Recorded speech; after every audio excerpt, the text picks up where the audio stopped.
नमस्ते। Doctor Babasaheb Ambedkar Marathwada university Chhatrapati Sambhajinagar UGC Malviya mission teacher training centre आयोजित भारतीय भाषाएं इस पुनश्चर्या कोर्स में मैं रोल नंबर 12 शौकत कादर अतार आपके सम्मुख संत कबीर के दोहे इस विषय पर माइक्रो टीचिंग प्रस्तुत कर रहा। सबसे पहले संत कबीरदास जी ने जो वाणी को लेकर दोहा बताया हुआ है वह है, ऐसी बाणी बोलिए मन का आपा खोए, औरन को शीतल करे आपहु शीतल होए। अर्थात इस दोहे के माध्यम से कबीरदास जी बताना चाहते हैं कि मनुष्य ने ऐसी बाणी में बोलना चाहिए कि जिससे सामने वाला भी शीतल हो, उसे भी शीतलता महसूस हो और खुद भी जो बोलने वाला है वो भी शीतल हो। अर्थात कि हम आज जो देखते हैं कि लोग एक दूसरे से जो बात करते हैं उसमें शीतलता नहीं होती है, एक दूसरे को दोष देना, एक दूसरों को टोक कर बोलना, ये हम बहुत मात्रा में समाज में देखते हैं। तो कबीरदास जी सबको बताना चाहते हैं कि ऐसी मनुष्य ने वाणी बोलनी चाहिए, ऐसी मीठी वाणी में बोलना चाहिए कि खुद और सामने वाला भी शीतल हो जाए। उसके बाद कबीरदास जी का जो दूसरा दोहा है वह है ज्ञान की महत्ता पर। जाति न पूछो साधु की, पूछ लीजिए ज्ञान, मोल करो तलवार का, पड़ा रहने दो म्यान। अर्थात इस दोहे में कबीरदास जी कहना चाहते हैं कि किसी साधु की जाति मत पूछो, उस साधु का ज्ञान पूछो, क्योंकि जाति से महत्वपूर्ण ज्ञान है। मोल करो तलवार का, पड़ा रहने दो म्यान। और मनुष्य ने हमेशा तलवार का मोल करना चाहिए, म्यान तरफ ध्यान नहीं देना चाहिए, क्योंकि तलवार महत्व की है, म्यान नहीं। इसीलिए कबीरदास जी कहते हैं कि किसी भी साधु की जाति से महत्वपूर्ण है उसका ज्ञान, जैसे कि म्यान से ही ज्यादा महत्वपूर्ण तलवार है।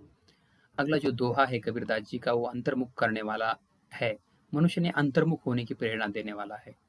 कबीरदास जी कहते हैं, बुरा जो देखन मैं चला, बुरा न मिलिया कोय, जो मन देखा अपना, मुझसे बुरा न कोय। हम देखते हैं कि मनुष्य दूसरों की समीक्षा करता है, दूसरों के दोष निकालता है, लेकिन अपने अंदर कभी झांकता नहीं है। और इस तरफ निर्देश करते हुए कबीरदास जी कहते हैं, बुरा जो देखन मैं चला।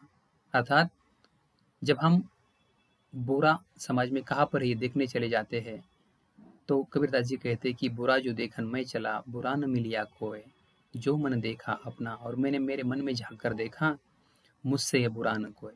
मेरे ध्यान में आ गया कि मुझसे तो बुरा कोई भी नहीं है, इतना मैं बुरा हूँ। ये दोहा कबीरदास जी का निश्चित रूप से हमें अंतर्मुख करता है। अगला जो दोहा है वो गुरु की महत्ता बताने वाला है, जो काफी प्रसिद्ध दोहा है। गुरु गोविंद दोऊ खड़े, काके लागू पाए, बलिहारे गुरु अपने, जिन गोविंद दियो बताए। कबीरदास जी इस दोहे के माध्यम से गुरु का स्थान ईश्वर से भी, गोविंद अर्थात ईश्वर, गोविंद से भी, ईश्वर से भी श्रेष्ठ मानते हैं और कहते हैं कि यदि मेरे सामने गुरु गोविंद दो खड़े, मतलब गुरु और ईश्वर मेरे सामने दोनों खड़े हैं, तो काके लागू पाए, मैं किसके पैर छूऊंगा। बलिहारी गुरु अपने, गुरु ही ठीक है, जिन गोविंद दियो बताए, जिन्होंने मुझे ईश्वर तक जाने का रास्ता दिखाया, उन गुरु के मैं पैर छूऊंगा। अर्थात गुरु की महत्ता को यहाँ पर कबीरदास जी ने स्पष्ट किया है। अगला जो दोहा है कबीरदास जी का, जाति पाति विरोधी वाला। जाति पाति पूछे नहीं कोई, जो हरि को भजे सो हरि का होई। हम देखते हैं समाज में कि जाति पाति से ही मनुष्य एक दूसरे का भेदभाव करता है। इसलिए कबीर कहते कि जाति पाति पूछे ना ही कोई, एक दूसरे की जाति पाति नहीं पूछनी चाहिए। जो हरि को भजे सो हरि का हुई, जो ईश्वर को भजता है, उसका नामस्मरण करता है, जाप करता है, उसका ही ईश्वर होता है। अर्थात जाति पाति महत्व की नहीं है, ये इस दोहे के माध्यम से कबीरदास जी बताना चाहते हैं। अगला जो दोहा है वो है मूर्ति पूजा का विरोध करने वाला। कबीरदास जी कहते हैं, पाथर पूजे हरि मिले तो मैं पूजू पहाड़, ताते वह चक्की भली जो पीस खाए संसार। अर्थात यहाँ पर मूर्ति पूजा का कबीरदास जी ने विरोध किया है और कहा है कि पाथर पूजे हरि मिले तो मैं पूजू पहाड़, पत्थर पूजने से ईश्वर मिलता है तो मैं पूरे पहाड़ को पूजूंगा। ताते वह चक्की भली जो पीस खाए संसार, मतलब कि जो चक्की होती है उससे वो जब कोई धान पीसती है तो उसमें से जो आटा निकलता है उससे पूरा संसार वो खाता है। इसलिए कबीरदास जी कहते हैं कि मूर्ति से महत्वपूर्ण है चक्की का वो पत्थर जो काम आता है संसार के। अगला दोहा कबीरदास जी ने अजान का विरोध। हम देखते हैं कि कबीरदास जी ने जाति पाति या फिर धर्म उसके कर्मकांड पर काफी प्रहार किया है। तो कबीरदास जी कहते हैं कि कांकर पाथर जोरी के मस्जिद लई चुनाए, जा चढ़ी मुल्ला बांग दे क्या बहरा हुआ खुदाए। कबीरदास जी कहते हैं कि कांकर पत्थर जोरी के मस्जिद लई चुनाए, मतलब कि मस्जिद जो होती है उस पर जाकर वहां पर अजान दिया जाता है। तो कबीरदास जी कहते कि जा चढ़ी मुल्ला बांग देता है, क्या खुदा बहरा हो गया है, ऐसा कबीरदास जी यहाँ पर सवाल करते हैं। इसके साथ ईश्वर की खोज, इस पर भी कबीरदास जी ने अपना दोहा प्रस्तुत किया है।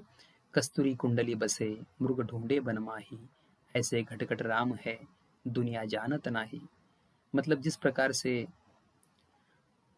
कस्तूरी कुंडली में बसती है, मृग क्या करता है कि ढूंढता है पूरे वन में, उसको खुशबू आती है लेकिन उसके ध्यान में नहीं आता कि ये कस्तूरी कहाँ पर है।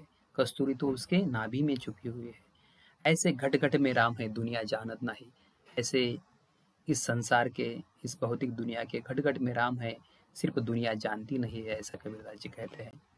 अगला दोहा ईश्वर की महिमा पर है। लाली मेरे लाल की जित देखूं तित लाल, लाली देखन में चली हो गई मैं भी लाल। कबीरदास जी कहते हैं कि मेरा जो ईश्वर है लाली, उसकी जो महिमा है, मेरा लाल मतलब ईश्वर, मेरे लाल की जो लाली है, मेरे लाल का मतलब ईश्वर का जो महिमा है, वो जिधर देखो उधर है। वो लाली देखन मैं चली गई हो गई मैं भी लाल, और उसकी महिमा देखने मैं गया तो मैं भी भक्तिमय हो गया, उसका हो गया। इसके बाद प्रेम का महत्व, इस पर भी कबीरदास जी ने दोहा कहा है। पोथी पड़ी पड़ी जगमुआ पंडित भयान कोय, ढाई आकर प्रेम का पड़े सो पंडित होए। अर्थात कबीरदास जी कहते हैं कि पोथी पढ़ने से कोई पंडित नहीं होता है, जिसको ढाई अक्षर प्रेम के जो पढ़ता है वो पंडित होता है। अर्थात यहाँ पर कबीरदास जी ने कोरी बौद्धिकता के बजाय प्यार से जो ढाई आकर पढ़ता है, प्यार से जो भी पाठ पढ़ाता है वो सही अर्थों में पंडित होता है, ऐसा कबीरदास जी का कहना है। उसके बाद हिंदू मुस्लिम भेदभाव का विरोध, इसको लेकर भी कबीरदास जी ने अपने दोहे में कहा है। हिंदू कहे मोही राम प्यारा, तुरक कहे रहमाना, आपस में दो लड़ी मरम न को जाना। मतलब कि हिंदू को अपना राम प्यारा है, इस्लाम को अपना रहीम प्यारा है, आपस में दोनों लड़ते हैं, उसका मर्म कोई जानता नहीं है, ऐसा कबीरदास जी कहते हैं। अगला दोहा है मृत्यु के बाद मिट्टी में मिल जाना। माटी कहे कुमार से तू क्या रोंदे मोए, एक दिन ऐसा आएंगे मैं रोन दूंगी तोए। मतलब माटी कुमार से कहती है कि तू मुझे कितना रोन देगा, एक दिन ऐसा आएगा तुझे मैं रोन दूंगी। मतलब मृत्यु के बाद प्रत्येक मनुष्य को मिट्टी में ही मिल जाना है। भोजन तथा पानी की शुद्धता, जैसा भोजन खाइए वैसा ही मन होए, जैसा पानी पीजिए तैसी बानी होए। अर्थात इस दोहे में कबीरदास जी कहते हैं कि हम जिस प्रकार से भोजन करते हैं वैसे ही हमारा मन होता है, और जैसे हम पानी पीते हैं वैसी हमारी पानी या वाणी होती है। उसके बाद ईश्वर महिमा को लेकर भी कबीरदास जी कहते हैं। कबीर कुता राम का मुटिया मेरा नाऊ, गले राम की जेवड़ी जित खींचे तित जाऊ। मतलब कि जो ईश्वर है, ईश्वर के हाथ में ही ये जेवड़ी है, वो जिधर खींचते हैं उधर चला जाता है। ईश्वर का महिमा इसमें बताया हुआ है। जीवन का दर्शन को लेकर भी कबीरदास जी कहते हैं। जल में कुंभ कुंभ में जल भीतर बाहर पानी, फूटा कुंभ जल जल ही समाना यह तत् कहो ज्ञानी। मतलब यहाँ पर कबीर एक कुंभ का या बर्तन का उदाहरण देते हैं कि एक बर्तन पानी में है, उस बर्तन में भी पानी है, अर्थात कि उस बर्तन के बाहर भी पानी है, अंदर भी पानी है। जब वो बर्तन टूटता है तो अंदर का जल बाहर के जल में समा जाता है। यह तथ्य ज्ञानी लोगों ने कहा है। अर्थात हमारा ये जो शरीर है, भौतिक शरीर, उसके अंदर और बाहर ही परमात्मा है। जब मनुष्य की मृत्यु होती है तो उसके अंदर का जो आत्मा है उस परमात्मा में विलीन हो जाता है, जैसे उस कुंभ के अंदर का जल बाहर के जल में जाता है। स्वयं में ईश्वर के बारे में कबीर ने कहा है, मोको कहा ढूंढे बंदे, मैं तो तेरे पास में, न मैं मंदिर न मैं मस्जिद न मैं काबा कैलाश में। मतलब यहाँ पर कबीरदास जी कहते हैं कि मोको कहा ढूंढे बंदे, अर्थात यहाँ पर ईश्वर कहाँ पर है, तो प्रत्येक मनुष्य के अंदर ईश्वर है। वो न मंदिर में है, न मस्जिद में है, न काबा कैलाश में है, या कौन से भी तीर्थ स्थल में है।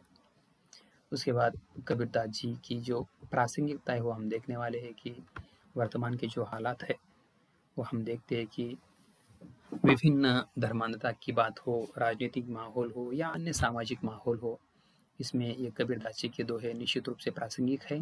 आज के मनुष्य ने इस पर सोचना चाहिए, अमल करना चाहिए, क्योंकि आज भी समाज में जाति भेद, धार्मिक कर्मकांड, बुरी प्रथाएं, परंपराएं, इससे समाज ग्रसित है।